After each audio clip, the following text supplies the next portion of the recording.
and last name, and spell your first and last name for the court recorder. Shauna Bryan, SHAUNA, BRYAN. Thank you. Can you raise your right hand?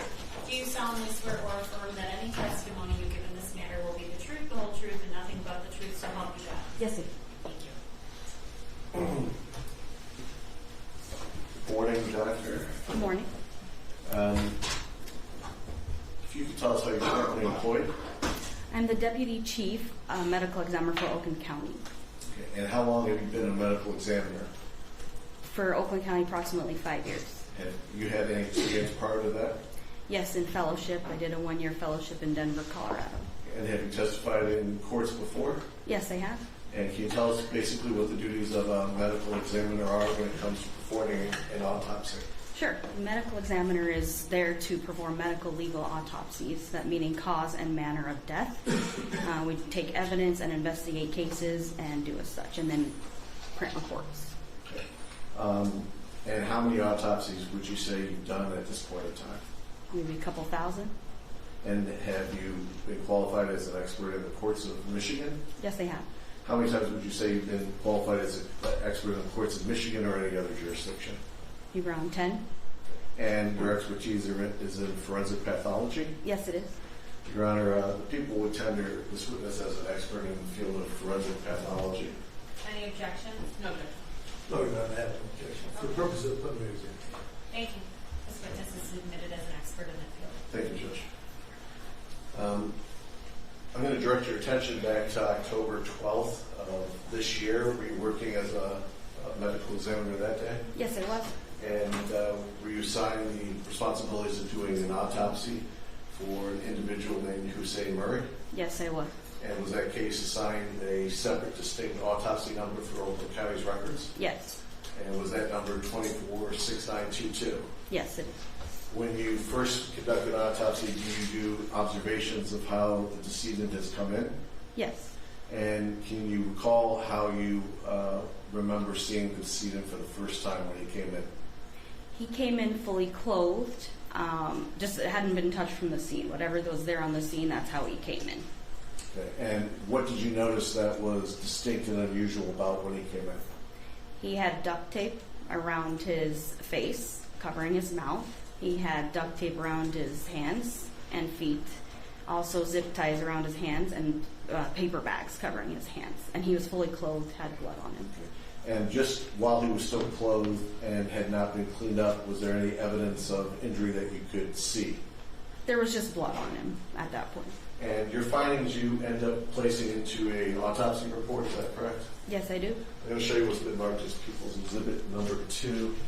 Is that the autopsy report that you compiled for this case?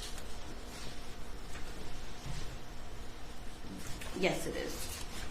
Yes. As far as the basic physical observations, did you determine what the victim's, Mr. Murray's age was at the time? Yes.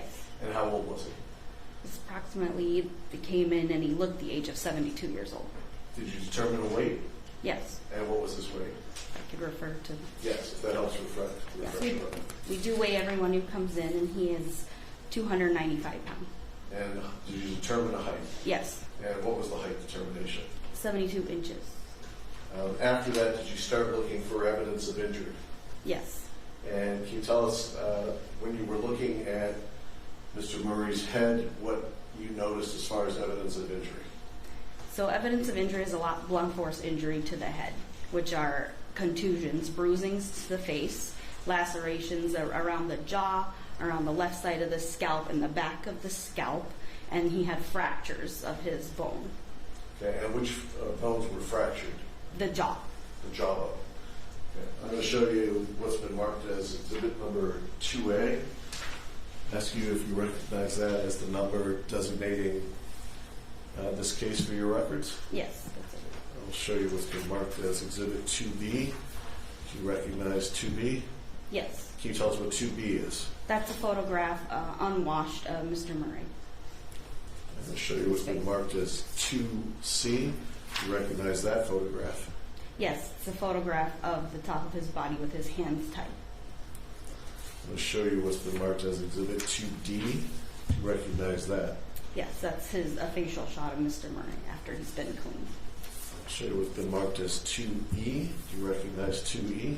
Yes. And what is shown in 2E? This shows the bottom inside lip of Mr. Murray and the injuries there. I'll show you what's been marked as 2F. You can tell us what you see in 2F. That is the laceration or torn part of the scalp of Mr. Murray. And do you recognize that photograph? Yes. And finally, photograph 2G. Do you recognize that? Yes, that's the other laceration in his scalp. Your Honor, the people, for purposes of exam, would move Exhibit 2 and then 2A through 2G into evidence. Any objection? No objection for exam purposes. No objection for summary examination. Okay, and those exhibits, having heard no objection, those exhibits are admitted. Okay. I'm going to leave the photographs up there for you just as far as reference points. You indicated that you saw injury to the head. Yes. Okay. Did you see any internal injuries? Yes.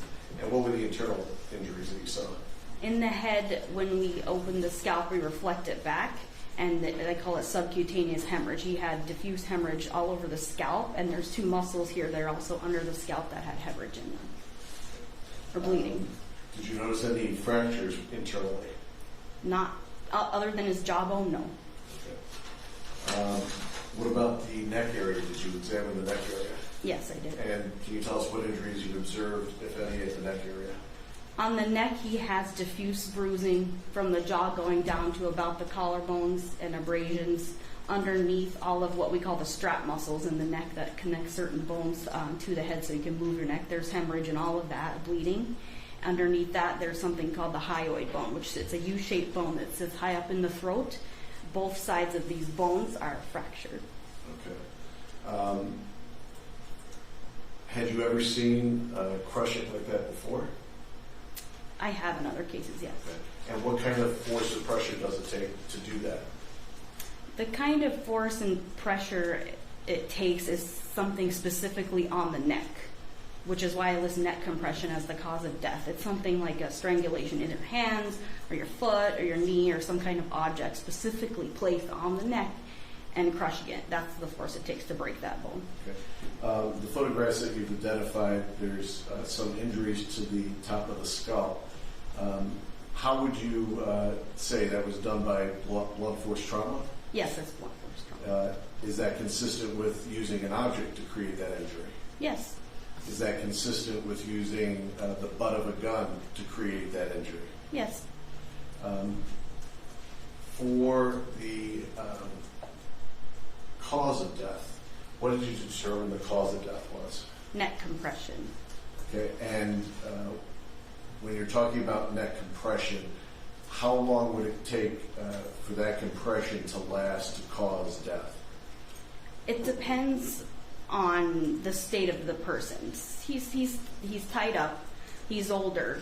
He probably can't struggle and fight back much. So I'd say a matter of minutes, like less than 10 minutes, I would say, if you're firmly holding onto the neck for a long period of time. And through your examination, was there a way to tell whether or not Mr. Murray was conscious and still breathing when this attack was taking place? He was conscious and still breathing up until the point he asphyxiates, however long that takes by the neck compression. I know this because the injuries to the face and the neck, he's still breathing and inhaling because in his lungs there's a lot of blood. And did you determine a manner of death? Yes. And what did you determine as manner of death? Homicide. The injuries that you saw, the blunt force trauma, I know we talked about an object being used to cause it. Are those injuries consistent with somebody being stomped while they're on the ground? Yes, can be.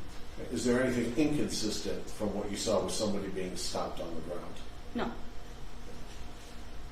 I don't have any other questions, Judge. Thank you. Cross-exam. Let me just have one moment. Sure.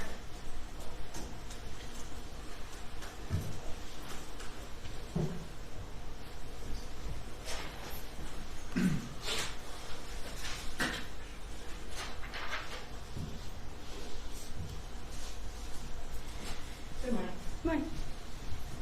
The only question I have, obviously, obviously you just testified that the cause of death was neck compression. I know in cases that I previously handled, especially with choking or asphyxiation, you do see markings from fingers or some type of imprints on the neck. Was any of that found in this particular case? No. I have no other questions. Thank you. Thank you. Hussein. Thank you. Doctor, my name is Michael McCarthy. I'm the attorney representing one of the co-defendants in this case, Shauna. I have a few questions to ask you here this morning during the testimony. If I don't make myself clear, please tell me that, and I'll rephrase the question, okay? Okay. All right, thank you. I have some questions about the 10-minute period that you estimated during which the neck compression was ongoing before death. Is that correct? Yes.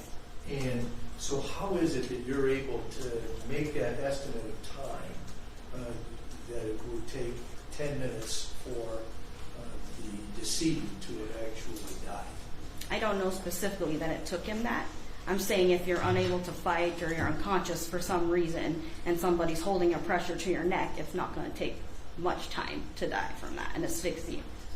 Would the fact that, I noted in another's part before you got to the cause and the manner of death in your report, you examined the heart of the decedent, is that correct? Yes. And you noted that he had arteriosclerotic disease in Gans, is that correct? Yes, he does.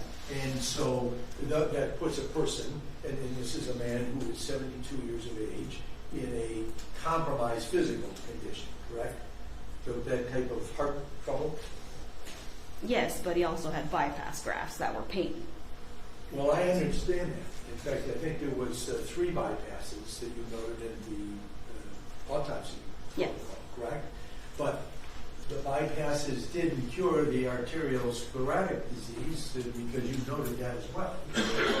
That's correct, but they bypass the disease part of the arteries. They don't have anything to do with his death. Okay, so you note that he's got this disease, but he's actually got a perfectly functioning heart at the time that October the 11th will be up, the date of death. Is Yeah. that right? Yes. Okay. Now, the hyoid bone is fractured on both sides. Yes. Right? Is that something that it would occur in one action? In other words, can a person's hyoid bone be fractured on both sides in one blow, or is that something that must be repeated in order for both sides to be fractured? It's not necessarily like a blow. It's some kind of compression, something being held on the neck. Okay. It's not like you're someone in a car accident or jumping off a building and they fracture a bunch of bones. That never is fractured. This is something specific where there's compression exact on those points in the neck. So it could have been one time and then maybe another time. Okay, you were asked during the direct examination by Professor about would the injuries you noted be consistent with being stomped by a foot? Yes. Remember that question? And your answer was that was consistent. Is that correct? Yes, he has other blunt force trauma, and I'm meaning the contusion on the outside and the bleeding in the neck. That is blunt force injury, stomped. But the hyoid bone specifically itself, not really from a stomp, more of if you can take your foot and then hold it down on somebody's neck, if you imagine. You have to be compressing this part of the neck in a specific manner to cause that bone to fracture. But the other injuries, yes, from a stomp.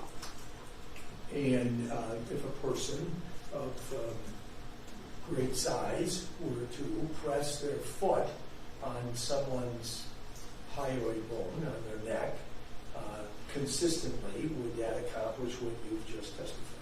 Yes, it could. Somebody that weighed in excess of 300 pounds. Yes, it could. Thank you. I don't know. Thank you. No redirect, Judge. Okay, thank you. You can be excused. Judge, I have one last quick witness before the lunch break. Sure. If I could retrieve the Of exhibits. course.